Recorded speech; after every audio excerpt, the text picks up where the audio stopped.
জানিয়ে দেব সর্বশেষ আপডেট বাংলা সংবাদ ও শুরুতেই শিরোনাম। ত্রয়োদশ জাতীয় সংসদ নির্বাচনে জাতীয় পার্টি এবং জাতীয় পার্টির আনিসুল ইসলাম মাহমুদ ও জেপির আনোয়ার হোসেন মঞ্জুর নেতৃত্বাধীন জাতীয় গণতান্ত্রিক ফ্রন্টের প্রার্থীদের অংশগ্রহণ থেকে বিরত রাখার নির্দেশনা চেয়ে হাইকোর্টে একটি রিট আবেদন করা হয়েছে। জুলাই অভ্যুত্থানে অংশগ্রহণকারী ভোলার বাসিন্দা আব্দুল্লাহ আল মাহমুদ রিটটি দায়ের করেন। গত মঙ্গলবার রিটকারীর আইনজীবী এএসএম শাহরিয়ার কবির জানান, আগামী বুধবার রিটটি শুনানি হতে পারে। রিটে আইন সচিব, স্বরাষ্ট্র সচিব, মন্ত্রিপরিষদ সচিব, প্রধান নির্বাচন কমিশনার এবং নির্বাচন কমিশন সচিবকে বিবাদী করা হয়েছে। এদিকে ত্রয়োদশ জাতীয় সংসদ নির্বাচনে জাতীয় পার্টির অংশ 234টি আসনে প্রার্থী ঘোষণা করেছে।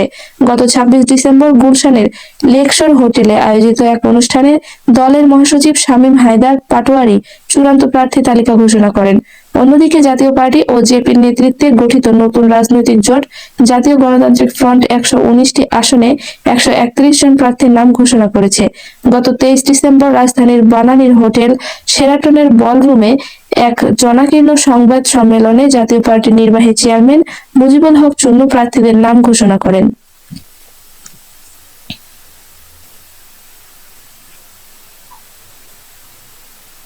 জানিয়ে দেব সর্বশেষ আপডেট বাংলা সংবাদ ও শুরুতেই শিরোনাম।